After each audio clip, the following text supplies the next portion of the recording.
Honorable Mr. Kwame Pienim. Nonetheless, I'm committed to fulfilling this responsibility to the best of my ability. Your Excellency, I respectfully seek your blessing to proceed with my address. Mr. Chairman, while I prepared my speech, I kept asking myself, why not should dedicate the 7th Quadrennial and 54th National Delegates Conference to GES at 50. After moments of reflection and engagement with some stakeholders, I concluded that the dedication demonstrates NAT's recognition of the pivotal role the Ghana Education Service has played as a partner in implementing educational policies and promoting teacher professionalism over the past 50 years. It signifies NAT's acknowledgement of the indispensable partnerships role of GES in the process of growing the teacher as a professional.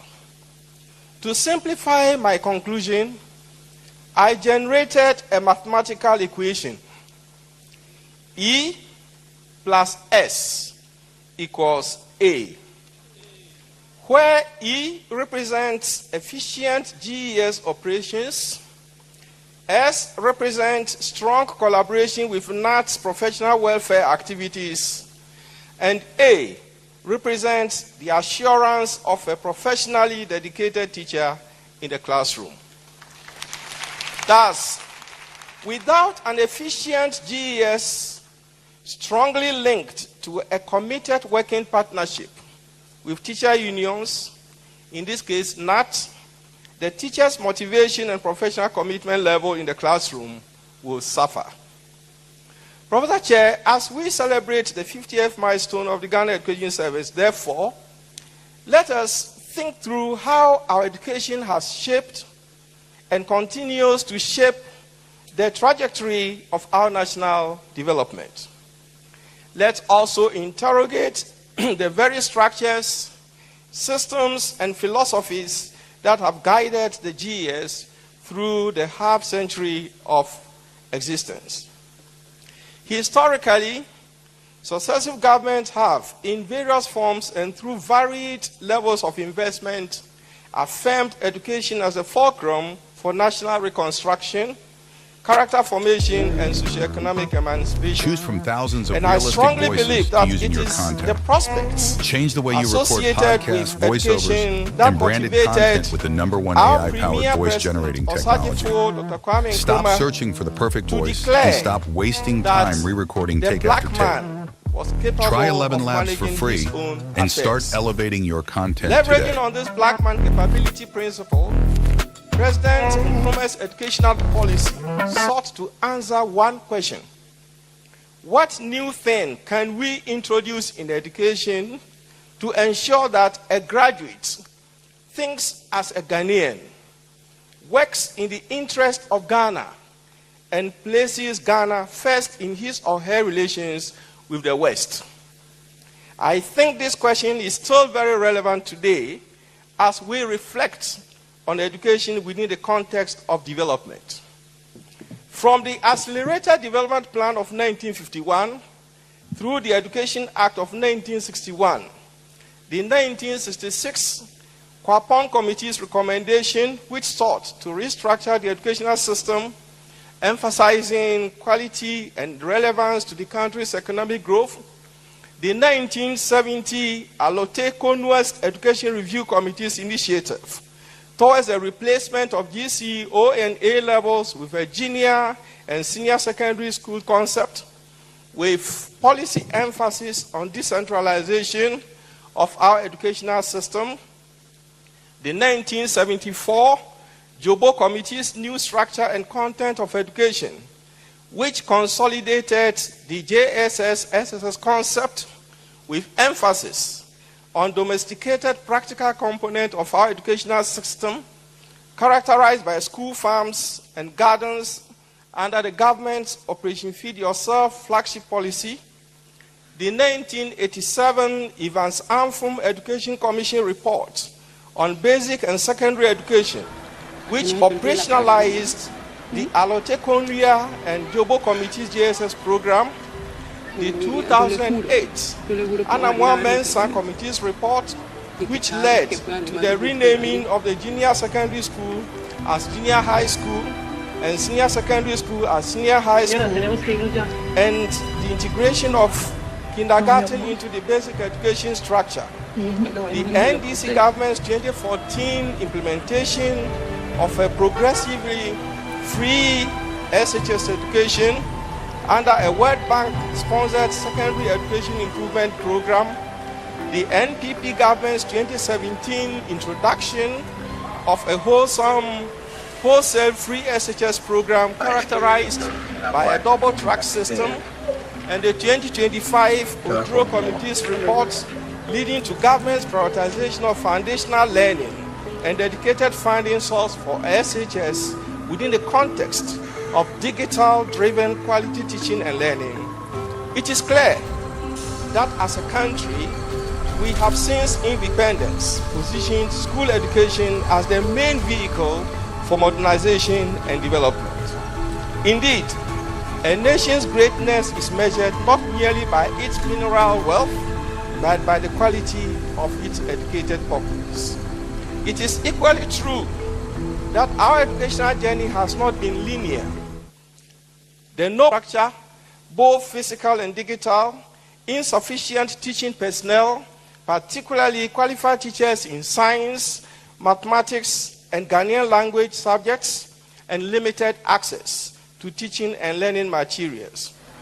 The historical account of our education journey over the past 50 years is therefore a narrative of both triumph and turbulence, a mosaic of policy brilliance interspersed with implementation lapses. Mr. Chairman, it is within this checkered historical context that the Ghana Education Service emerged. Established in 1964 under the National Redemption Council Decree 247 and later strengthened by amendments including NRCD 252357 and SMCD 63, GE celebrates the service because the two bodies share a symbiotic relationship. Both were born out of the same national desire to dignify the teaching profession and safeguard the integrity of educational delivery. If over the years, GES has provided the structural framework for policy execution, NAT has provided the moral and professional conscience of the teaching community. It is worth emphasizing, Mr. Chairman, that the pivot around which the NAT-GES partnership revolves is the teacher, because it all starts with the teacher. Indeed, as the Honorable Minister for Education, Haruna Idrisu, consistently articulates, a good student is a reflection of the teacher's quality. Therefore, celebrating GES at 50 is not merely about recognizing the institution's longevity. It is about acknowledging the beautiful, long-lasting partnership between GES and the teacher, between governance and pedagogy, between structure and values.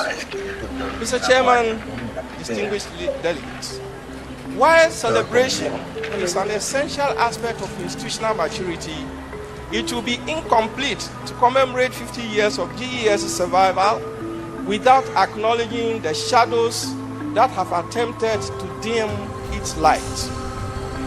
There is no doubt that the 50 years journey of GES has been full of thorns characterized by socioeconomic challenges, competitor disruptive exploits, internal, factional, undermining ploys, and many other hope-damping experiences.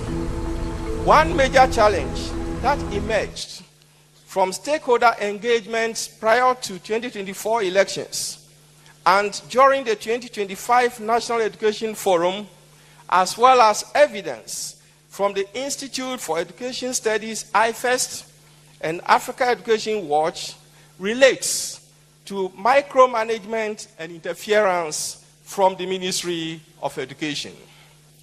In a May 2022 press release, for example, I first observed that even though the mandate of the GES makes it practically impossible for any decision or policy to take place at the pre-tertiary level without input from the service, there have been tactical attempts by the Ministry of Education to weaken the GES and render it redundant in matters of policy implementation.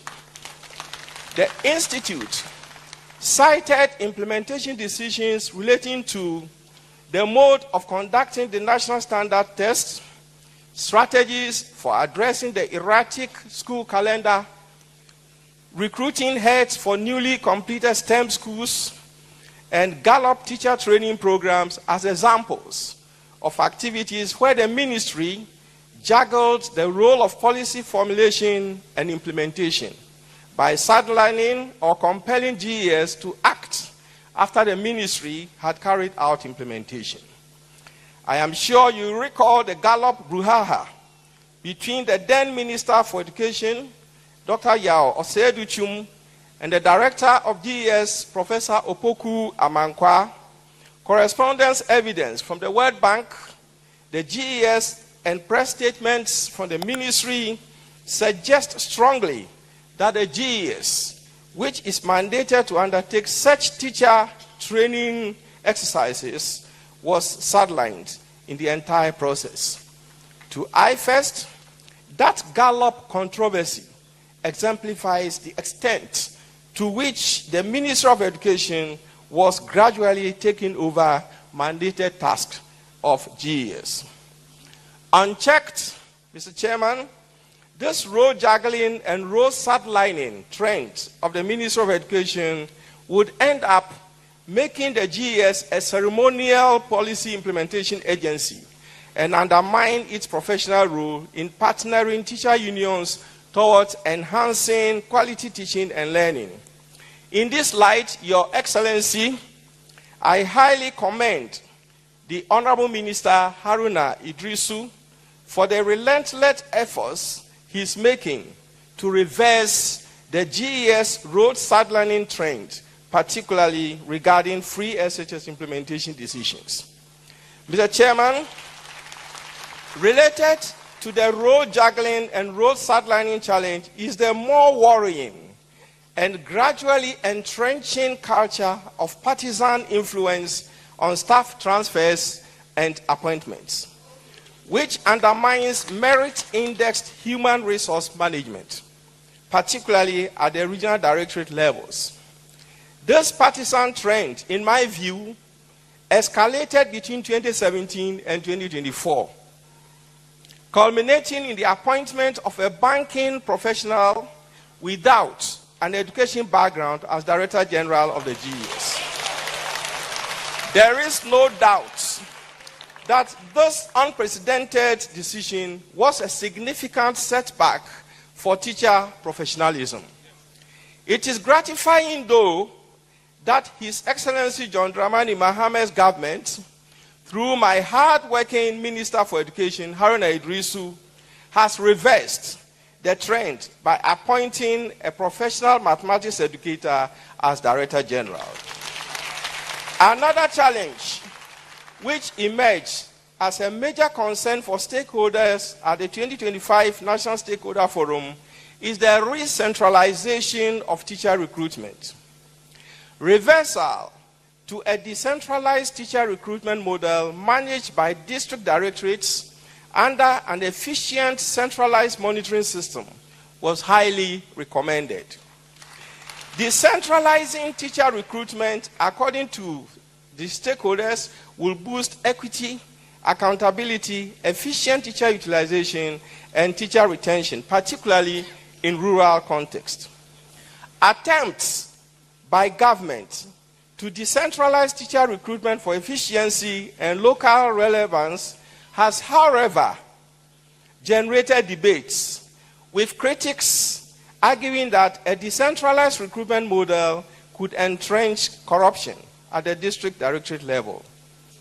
This is one issue that, Mr. Chairman, I strongly urge delegates to critically interrogate, because research is replete with evidence that show that an efficient decentralized management system has a stronger impact on institutional and professional performance than a centralized performance management.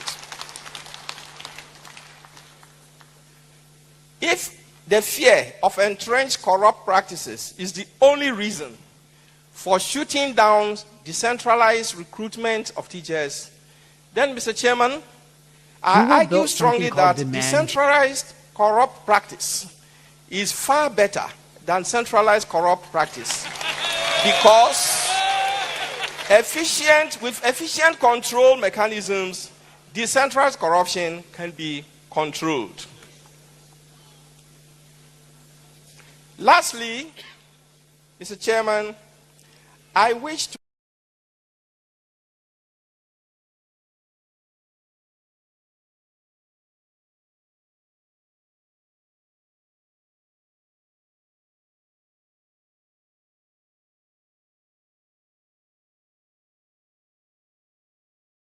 If the fear of entrenched corrupt practices is the only reason, but the classrooms continue to function because GES technocrats maintain institutional continuity, I further urge teacher unions, particularly NAT, to strengthen their partnership with GES as it journeys towards the next 50 years, 2026 to 2076.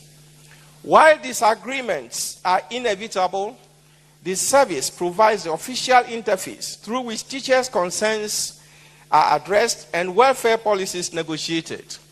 Without GES, dialogue between the government and the teaching profession would lose its institutional anchor, creating a vacuum that could endanger educational stability.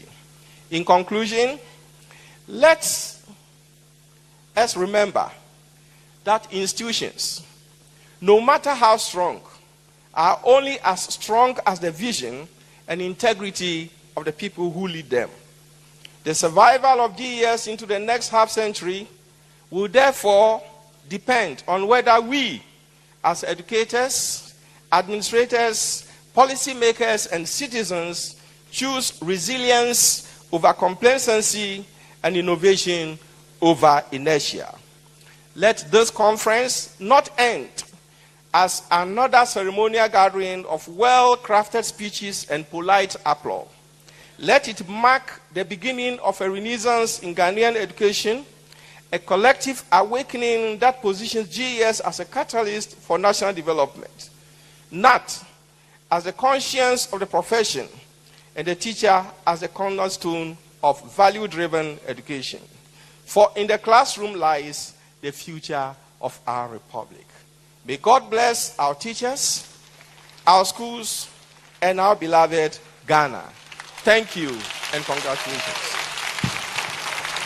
Thank you very much. Thank you very much. Thank you very much. Please, let's give it up to him, Prof. We are grateful. We are grateful. Thank you very much.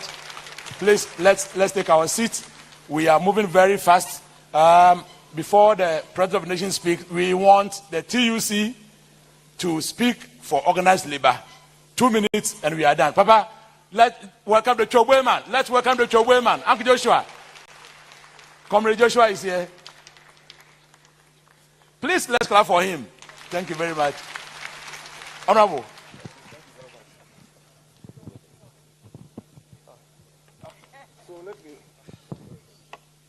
Chobwe. Boy.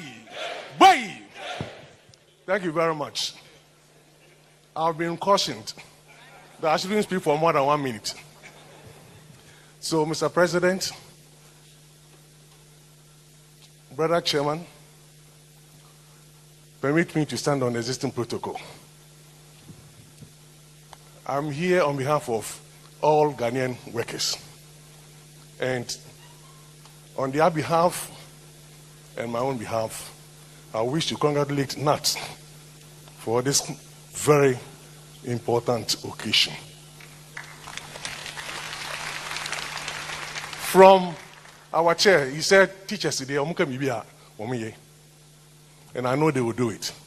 So I want to assure each and every person in this room that the Trade Union Congress, and for that matter, organized labor in this country, will support any action that will be taken by NAT and teachers in this country when a teacher is assaulted.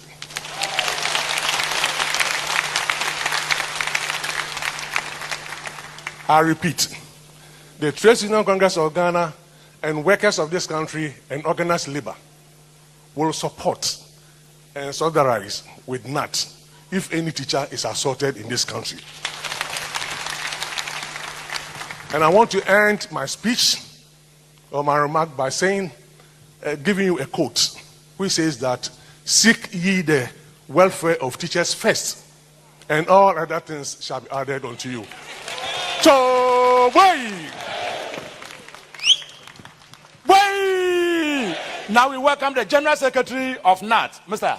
You are welcome. Thank you. Thank you very much. Chair, I think time is running against us, so I quickly want to go straight to the issue. Please, I hope you can hear me. Hello, please, I hope you can hear me now. So thank you very much. Honorable Aaron Edrisu, please let me invite you so that you come and walk us through the next assignment that we have to do. Oh, employment. Honorable Rashid Pepo, please, you are welcome. You are welcome. Yes, please. Please. We are in New Year. You are our minister. The employment sector. Let's hear you. Who knows? Something might change. Thank you.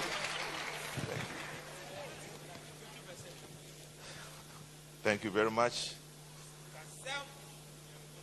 The special guest of honor, His Excellency the President of the Republic of Ghana, John Dramani Mahama,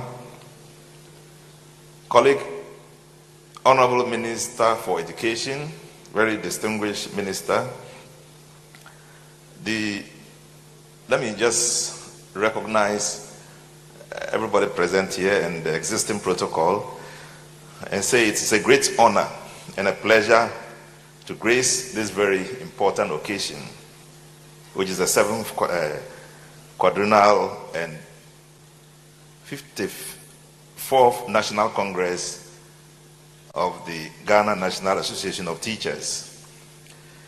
Indeed, I'm happy to be in the company of the biggest teachers union in the country and collectively to transform education for the better. Indeed, on such a very special occasion, I deem it appropriate as a Minister for Labor, Jobs and Employment to join the previous speakers to express my heartfelt gratitude to you for the hard work, selflessness, and dedication to the teaching profession. Despite the challenges confronting us all, and especially confronting the education service, which I believe you have acknowledged as generally occasioned by situations that we cannot generally avoid, I'm here to, first of all, encourage you to keep being dedicated to your work, which you have been all this while, and also to say that teachers have acknowledged, and we have all acknowledged, are very central to the development of this country, and at all times we do appreciate all the efforts you have made to push the child to the level where he can be relied on as somebody who will inherit this nation and push the frontiers of development forward. Mr. President, the role of NAT and teachers in general towards quality education in Ghana is unmatched. And despite the situation we face, we do still acknowledge that in giving you all the support and acknowledging the fact that the education policy at this juncture as defined by the party led by the president, articulated very well by the minister, is very positive. All over the world, quality education is recognized as a key contributor to socio-economic development, which constitutes the bedrock of economic transformation. Ghana's government presently will resolve to improve education outcomes, and is reflected in the budget. As time goes on, you will finally see exactly what I'm talking about. There's a huge commitment to address the challenges of education, and let me assure the president of NAT who came here to speak to say that there will be no need for you to lay down your chalk.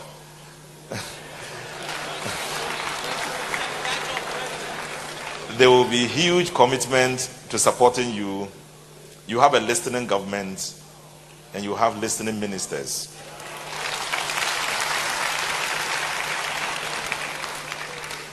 And I wish to express and reiterate the government appreciates your diverse roles and immense contribution to the education sector, the world of work, and the economy as a whole. Without teachers, we all do acknowledge that there will be no education of our population, and none of us would have been where we are today. I also acknowledge the remarks made by my former classmates who contested me, or who I contested when we were in the university, and unfortunately he beat me at the SRC elections. But we are back together fighting for education to ensure that we, having had situations to understand what education is, are committed to working together to make sure we change circumstances to improve the lives of our people. So we appreciate, as a government, every single effort and sacrifice you put into your work to ensure that the quality teaching and learning is not compromised.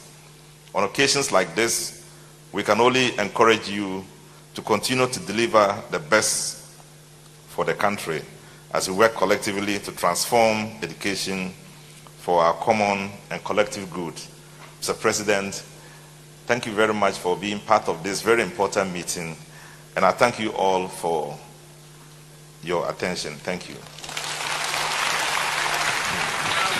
Yes. Thank you very much for honoring this. God bless you. So, Honorable Aaron Edrisu, please, we are waiting for you. Kindly take over and introduce His Excellency, then we take it. So we are in your hands. Your Excellency, President John Dramani Mahama, and Commander-in-Chief of the Ghana Armed Forces, let me acknowledge Openyin Kwame Pienem, Chairman, and the man whose death has brought a future security guarantee to our teachers at NAT. I acknowledge you. I've always said that any president ignores Kwame's advice at his own peril. So for President John Dramani Mahama, Openyin Kwame, be assured, he has a listening ear, and all your hard and difficult things for the good of our country, feel free to share with him. It will necessarily become part of his research agenda.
I would have reviewed the team and borrowed President Mohammed's reset after reflecting and reviewing, then reset and growing the profession and the unions. But since I do not have your permission to do that, let me assure you that Excellency John Dramani Mahama will reset pensions with a revision of Act 766 to respond to some of the institutional and administrative challenges confronting its implementation and to improve, if he can, what will become the lump sum in order to guarantee post-retirement security. And NAT President, when you started your Choboi, one of the unique features of President John Dramani Mahama is his incredible mental acuity. The President turned and said, Harun, now he's in a Choboi labor. He's now in the Choboi labor mood. So the President recognizes when you want to send strong messages, when you use the words, we demand. The President heard you very well, we demand. So since I do not intend to make a formal remark, just to assure you that the outcome of the West African Senior Secondary Certificate exam was worrying and of concern to the President, the Ministry of Education, and to all of you. So let me now address you as brothers and sisters and to challenge you that the outcome of WASI, does that reflect the quality of our teachers or the quality of our teaching? How can we improve the performance of our students? But I'm reliably, Uncle Kwame PNM, reliably and adequately informed that much of the crisis of the poor performance had to do with the application of knowledge to real life situations, interpreting information critically, reasoning through unfamiliar problems, and express ideas clearly and coherently. So much of the difficulty had to do with students' understanding of matters relating to application, not to blame Excellency John Dramani Mahama and the Ministry of Education for the poor performance of our students. All of us should not lose sight of the lack of adequate contact hours between teachers and students arising out of the introduction of the double track system and its consequences generally on the quality of provision of secondary education. Now it's my honor and pleasure to introduce to you the fine gentleman of our republic who is resetting Ghana not only in the enterprise of the economy, at least Uncle Kwame, the John Mahama economists, whatever it is in terms of price stability, inflation, macroeconomics, and even GDP, is better than the previous.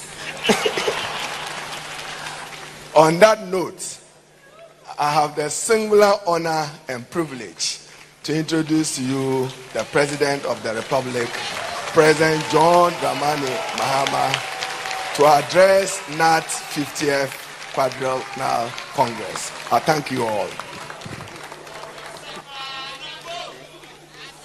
Thank you. Hey.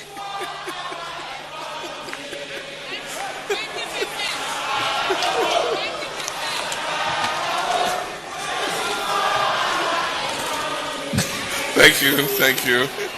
I don't want to get you in trouble with Uncle Kwame PNM. Thank you very much.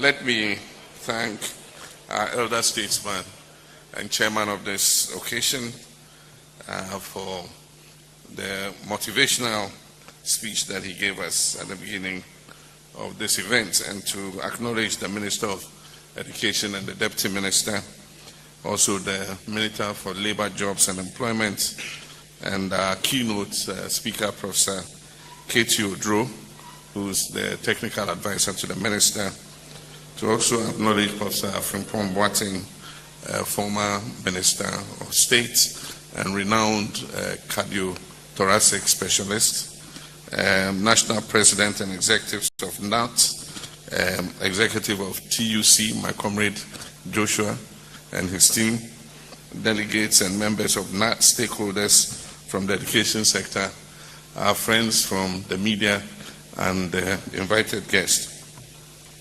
Before I go into my speech itself, I will just make a few comments based on the demands that were made by my comrade. He read the speech and he acknowledged all the good, positive things. Then when he got there, he said, and now we demand. And I said, he's gone into the union mode. But we're covered, so we understand when the Choboi message starts coming. But I mean, very legitimate issues that he raised.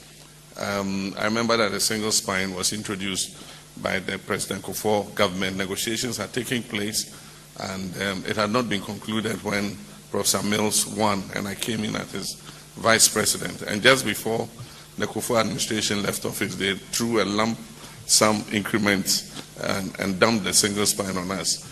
But Comrade Joshua and all his colleagues, Professor Bai and all of Dr. Bai and all of them, decided that they said, no, we're not going to accept it. We'll negotiate with the new government.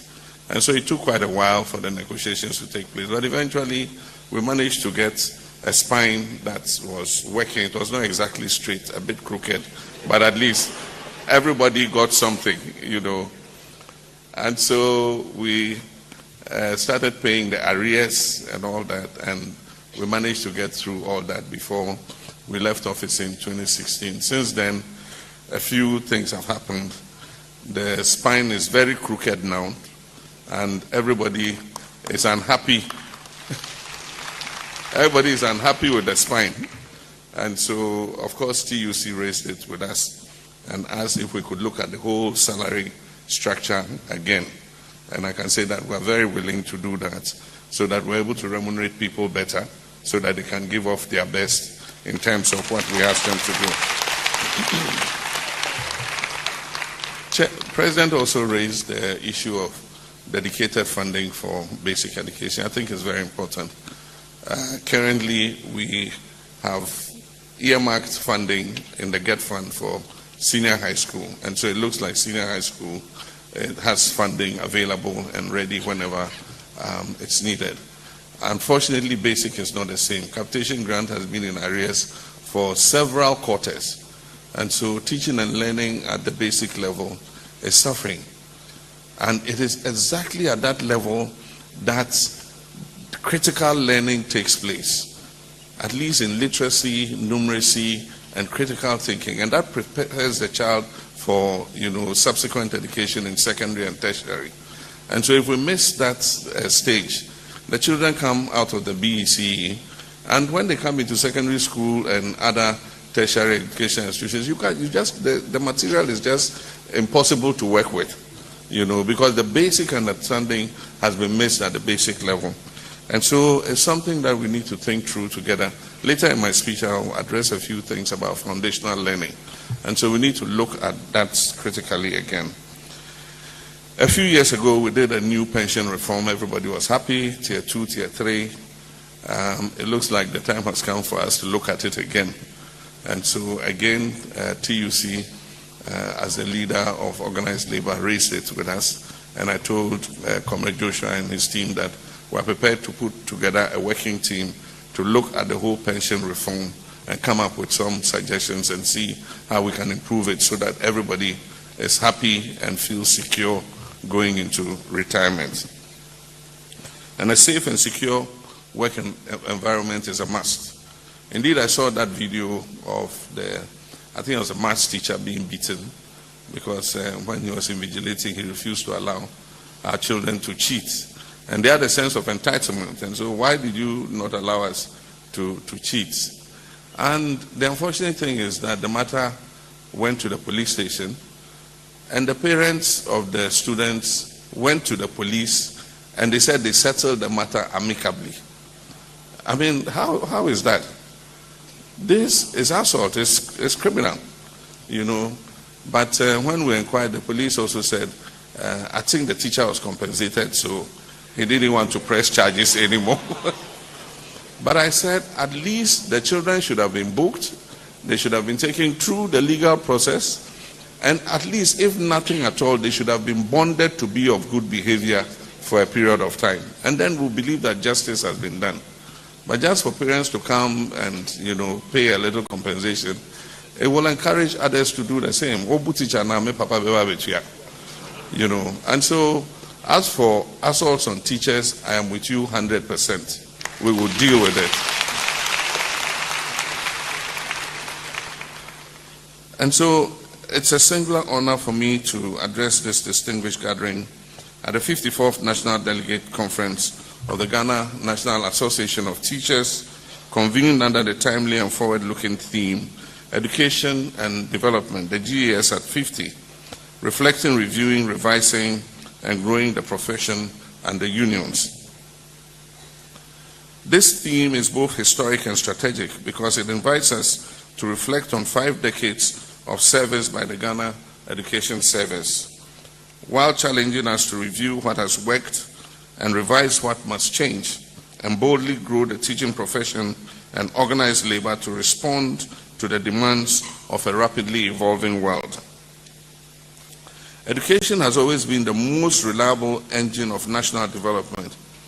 Every political, social, and economic milestone Ghana has achieved carries the fingerprints of teachers.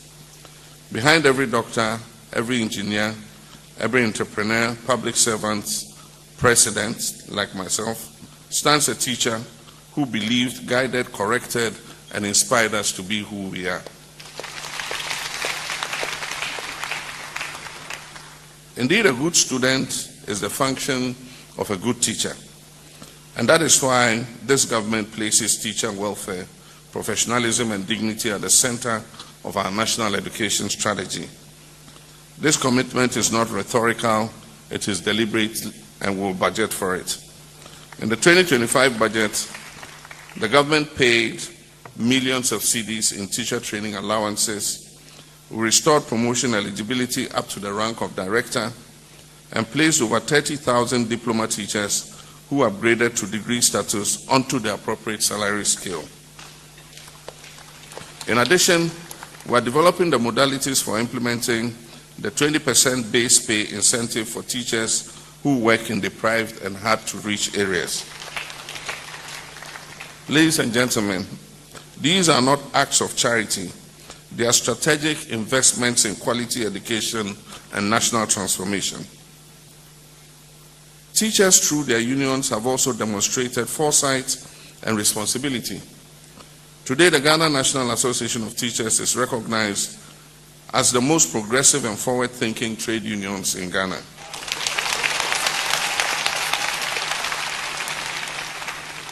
Beyond advocacy for teachers' rights and teacher welfare, NAT has built strong economic institutions that secure the future of its members.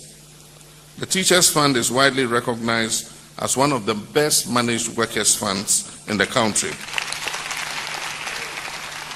It is grounded in transparency, prudence, and long-term value creation for its members. And once again, on your behalf, we extend our appreciation to Uncle Kwame Pianim for being the father of the Teachers Fund. Through the Teachers Fund's properties and Teachers Fund financial services, NAT has demonstrated that organized labor can combine solidarity with enterprise.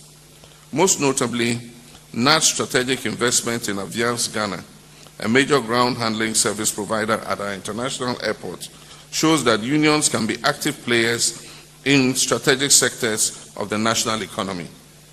This is a powerful example of how unionism, enterprise, and national development can reinforce one another. I need not mention the several hostels NAT has built, including your imposing national headquarters with one of the few multi-story car parks in Accra City. There are further opportunities that NAT has taken advantage of, which is the Ghana-Sweden Medical Center that was mentioned here. And I see opportunities for us to create a partnership under the Ghana Medical Trust Fund. The Ghana Medical Trust Fund is going to diagnose and treat non-communicable diseases. And so the Ghana-Sweden Cancer Center is going to be a partner to the Ghana Medical Trust Fund in treating non-communicable diseases, cancers and others. We also are looking to partner with the Ghana National Association of Teachers in the area of housing. And I remember the last time I met with the President, Uncle Kwame Pianim, and the team from NAT. I promised you that in the budget, we're going to make available a lump sum and coordinate with NAT, and I think you are accompanied by Republic Bank to start a housing scheme for teachers. And so this year, the Minister of Finance has put 500 million cedis in the budget. That money is going to be paid into a housing fund, a revolving fund. NAT will put some money in, Republic Bank will put some money in, and teachers would apply, and the houses will be built in the area that you want the house to be built.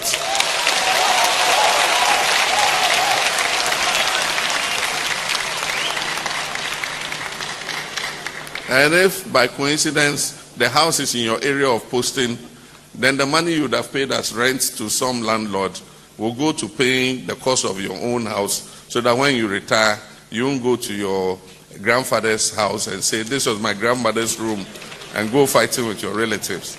And so we're going to work out the modalities of the housing fund. This year we're putting 500. Next year we're going to put 1 billion cedis in that housing fund. Ladies and gentlemen, it is appropriate for government to deepen its partnership with NAT further. And I'm pleased to inform you that government is actively exploring arrangements to make suitable lands available to assess the housing project that I just talked about. We're going to ask all the districts to provide land so that we can implement this housing project. This collaboration is aimed at improving the teachers' living standards, strengthening teacher retention, particularly in rural areas, and ensuring that those who educate the nation live with dignity and security. Distinguished delegates, we must admit that our educational system faces a severe crisis. Basic level education has been neglected over the past few years. A lack of teaching and learning materials, including basic textbooks, non-payment of capitation grants, poor teacher retraining and quality, inadequate school infrastructure have resulted in a situation where students graduate from the basic level with weak skills in numeracy, literacy, and critical thinking. We must therefore strengthen foundational learning in our basic schools to achieve better outcomes in later years of study at the secondary and tertiary levels. The National Education Consultative Forum held in Ho in February last year discussed many of these challenges and set them out in its final report. Government intends to implement the recommendations outlined in the report over the next 3 years. While the free senior high school policy has expanded access, we must be honest, access without quality is incomplete progress. The double track system, though a temporary response to capacity constraints, has reduced teacher contact hours and strained teachers and both teachers and infrastructure. We're therefore taking decisive action. The 2026 budget marks a clear turning point. The government is committing substantial resources to upgrading 30 Category C SHS schools to Category B schools. We're also expanding facilities in Category B and Category A schools in order that they have adequate space for more children.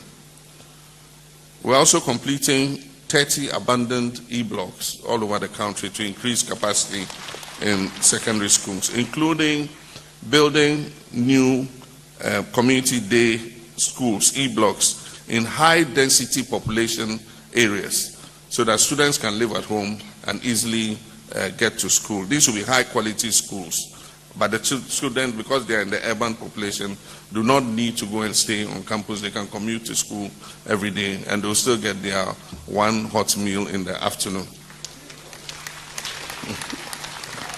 We're also constructing 200 kindergartens, 200 primary schools, and 200 junior high schools in all districts of the country.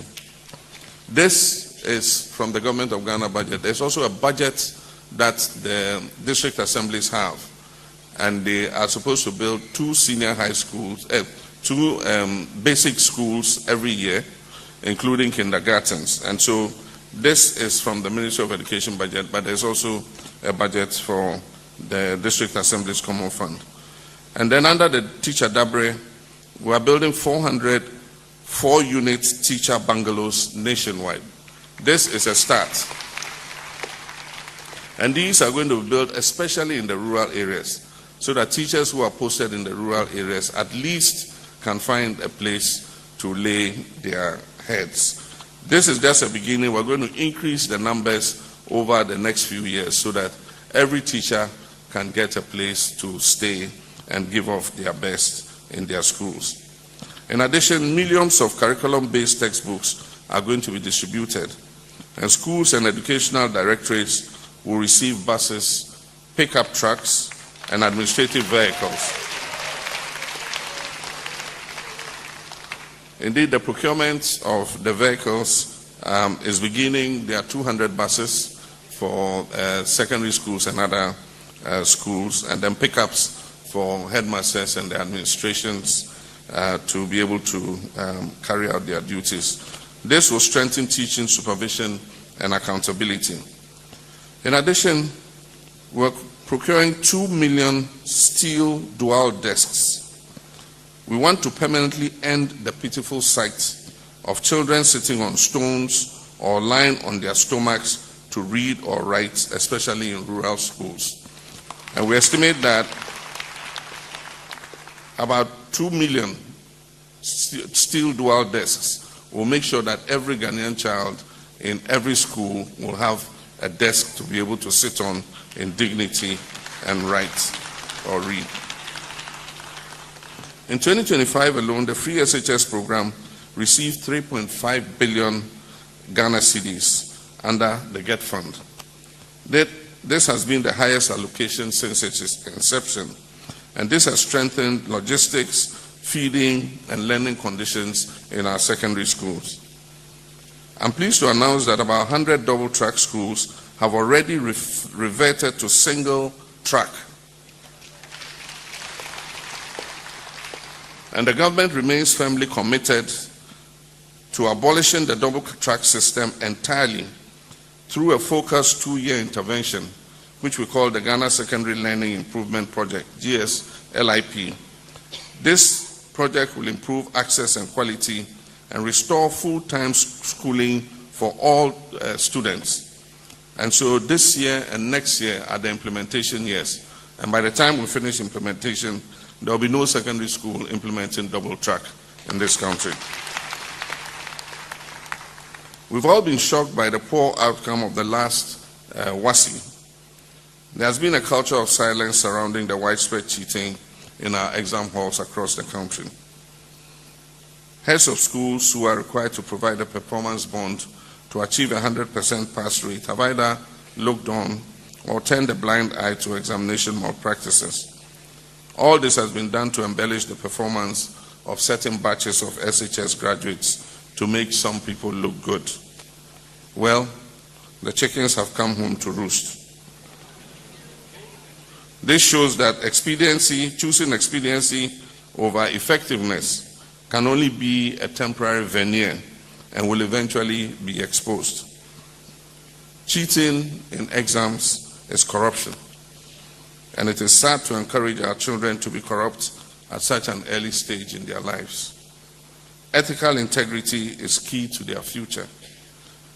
We will not give up strict invigilation, and therefore we must implement the reforms that equip our students to be able to enter the exam hall with confidence and pass their exams through diligent study and schoolwork rather than by cheating. And I pledge that we will work with you, the teachers' associations, to make sure that we're able to achieve these reforms. At the tertiary level, there are several initiatives being implemented. Our no-fee stress initiative have removed financial barriers for first-year students. Of the 178,745 who were enrolled this year, 152,698 were successfully validated and reimbursed by the Student Loan Trust Fund. Parliament has also passed the Scholarship Authority Bill, and this reform will end cronyism and political interference in the award of scholarships. It will promote transparency and fairness, and it will align scholarships with Ghana's national skills and development priorities. Distinguished ladies and gentlemen, as I conclude, we've emerged from a period of severe economic crisis. Our economy has severely been buffeted by a debt crisis and macroeconomic instability, which is characterized by high inflation and a weakening currency. While prudent management of the economy has yielded positive results, there's still much work to do. We've increased educational spending in 2026 by 10% over the 2025 levels, and yet still this amounts to 3.1% of GDP, and this falls short of the minimum 4% recommended by UNESCO. We'll continue to increase education spending over the next 3 years to meet the UNESCO targets. However, every cedi allocated to education must be spent efficiently in order that we realize the full value of our investment. And one of the ways we want to increase educational funding is the Constitution says that the District Assembly's Common Fund should be between 5% and 8% of gross national revenues. During the last government, they reduced it from 7.5% at the end of 2016 to 5%. And so it's our intention to increase it by 1% every year over the next 3 years so that we can build it back to the 7.5 or 8%. Now I want to allocate that extra 3% that goes to the district assemblies to the education and health sectors. And once we do that, we'll be able to hit the UNESCO target of 4% dedicated funding for the education sector. We've emerged from a dark period of oppression in our educational sector. Many school heads were sacked or transferred for speaking up when things were not going well. And yet the best way to grow our education sector is through transparency, freedom of speech, and even criticism where necessary. As President, I can assure you that I'll protect your right to speak up and to point out when things are not going well.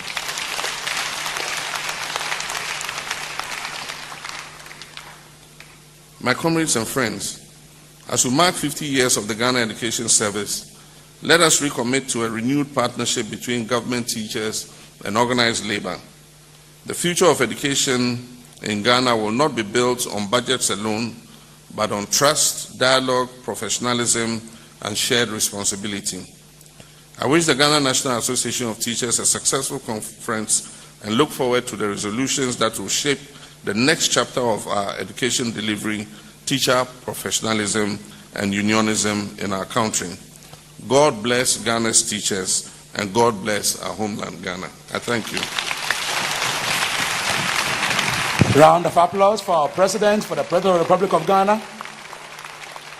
Mr. President, we are grateful. We are grateful for the wonderful message.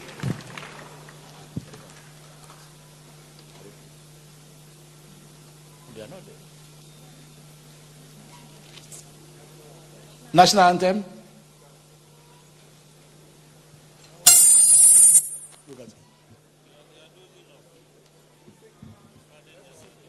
Let's sing. God bless our homeland. Can we ready go? God bless our homeland, Ghana, and make our nation great and strong, both to defend forever the cause of us wait through humility. Make us cherish careless honesty, and help us to resist oppressors with all our will and life forevermore. And help us to resist oppressors with all our will and life forevermore. Thank you very much. Let's take our seat. We are bringing proceedings to an end. Please, when we are up, you wait for the president to leave before we also.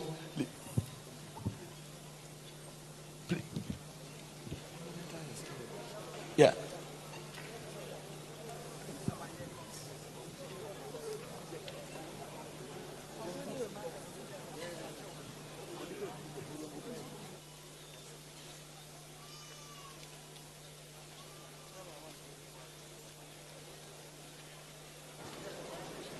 For the president to make a formal presentation. Yes, sir. Mr. President, we say can't declare. Okay. Sorry, I didn't perform one more duty. And so it's my honor and privilege to declare the conference quadrennial conference duly open. Thank you. Thank you.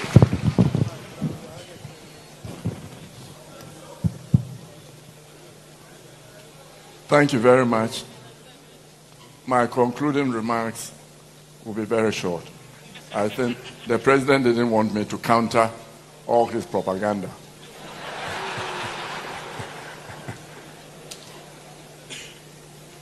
What we have heard today is very impressive.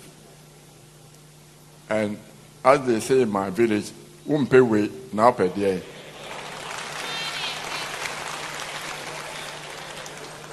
I think with a combination of the Minister for Education and the President, both very good at listening.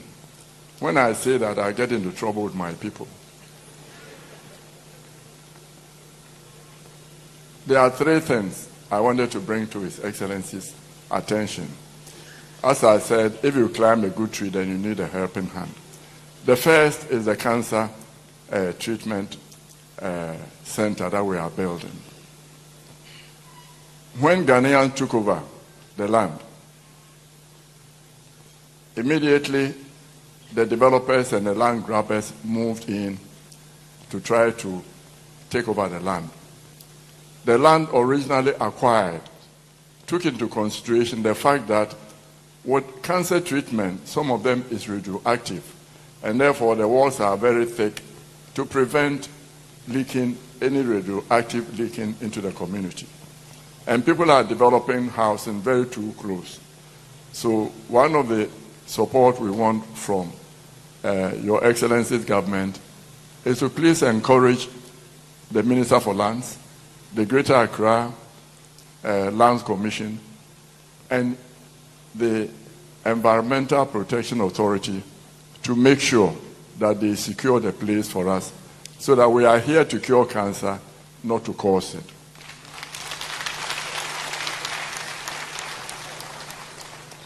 The second point we wanted to bring to you, and it's already been highlighted, the keynote speaker and the Honorable Minister, and you yourself have said it, that it relates to your resetting agenda. The compensation of teachers is important. And therefore, on the resetting agenda, make sure that when you make the structures, the equivalent of a teacher to any other profession, there should be a 20% premium for the teachers.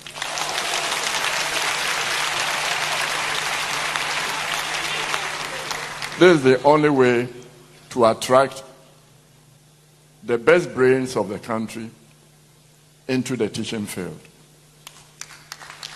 Let's compensate them very well. The third one relates to the funding for cancer treatment. all of us of black ancestry from West Africa are prone to prostate cancer and breast cancer. And 2.5% of all of us here will sooner than later get some cancer. So when we are contributing and you don't get it, say, but for the grace of God, there I sit. And Mr. President, I congratulate you and commend you for the Mahama Care.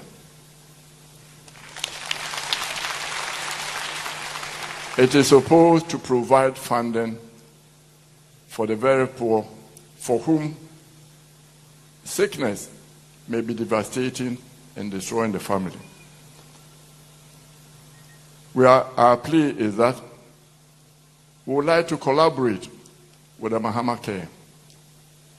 And we want you to put in every year a grant of 40 million Ghana cedis.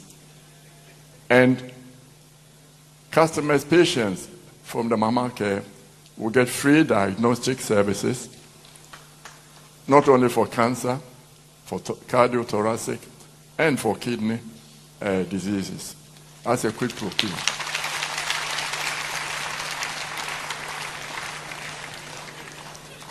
Your Excellency, we are trying to get the Teachers Fund related affiliates to put in money. And the teachers themselves, I'm sure delegates will live here by increasing their contribution to the Cancer Fund.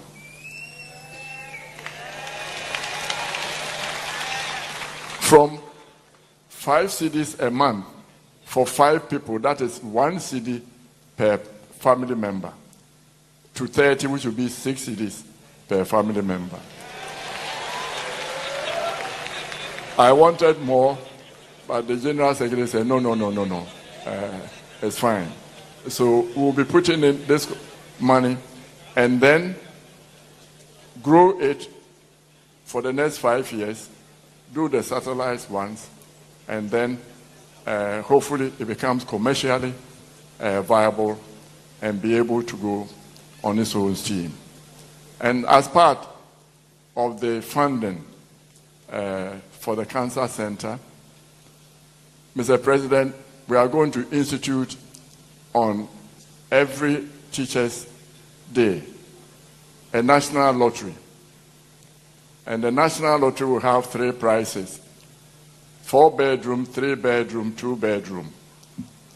We estimate about 1.5% of the population to participate at about 50, 100, if 100 cedis per ticket to win one of these houses, and 10 electric motorbicycles.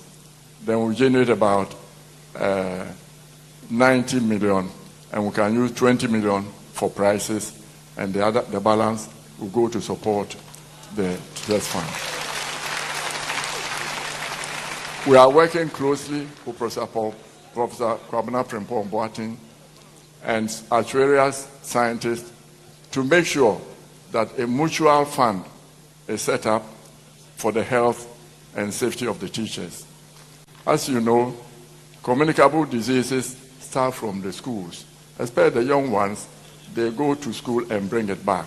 So if a teacher is healthy, it means the community is healthy, and therefore we should continue to work like that. So, Your Excellency, Mr. President, thank you very much for supporting the teachers, and all that we've heard. I think it was not just slapping each other on the back. The keynote speaker showed us where we've been going wrong and where we need to strengthen. And he did not mince words by telling us what exactly we need to do. And with your support, Mr. President, I think we'll be going very far. And I thank you, but as I said from the beginning, all the things that you have promised, maybe we should not have prayed for another bill. If we do that, probably you destroy my party. As a young man Infantino Town. You know, the CPP rallies were held just behind my house. And that's when the Choboy was there. So when you say Choboy, I mean, we of the elephant fraternity are not too happy. And I saw the president always go in the CPP, Choboy, yeah. So thank you very much.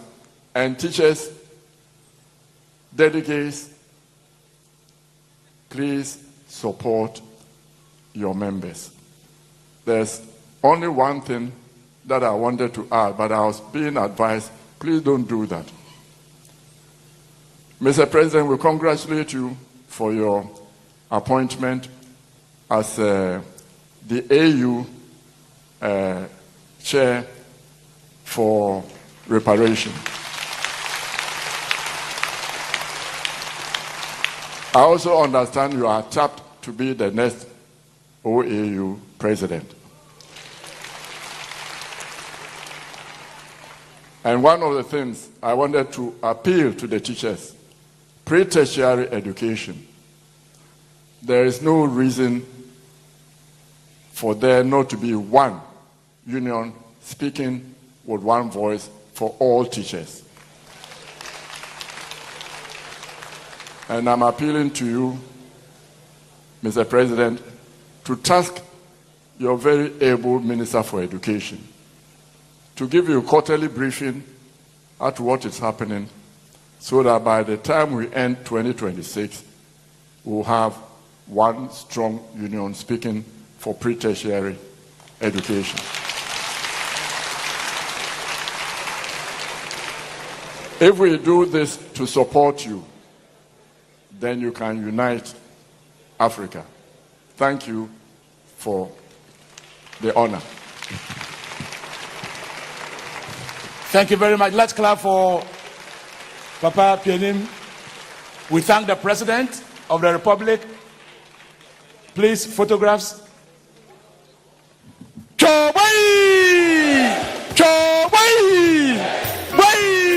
Yeah. Yes, we also had the Regional Director of Education. Please, photographs. Regional Director of Education was also here with us, the NATLAS Queens, our unions, NAGRAD, PRETAC, Chief Superintendent, Dr. Abba was also here, and then the Vice Chancellor, UEW, was also here with us, and all other dignitaries that we couldn't mention them. So teachers fan trustees, grandmothers, we thank all of you for coming. Thank you so much. Thank you so much.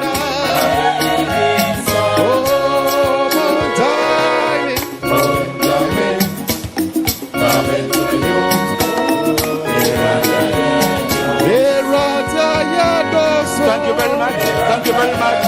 Let's clap for them while they leave us.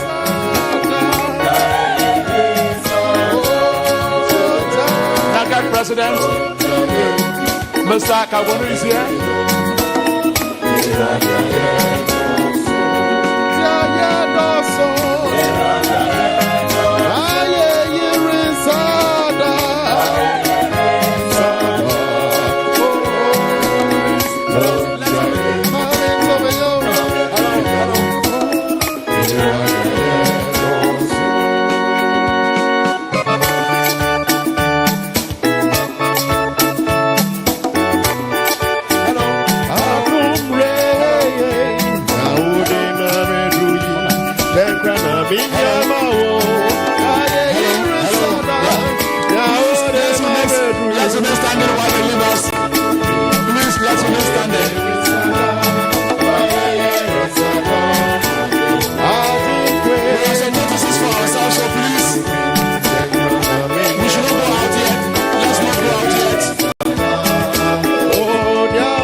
Let's take our seat so we can take some announcements.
beloved Ghanaians, and distinguished members of the New Patriotic Party, I bring you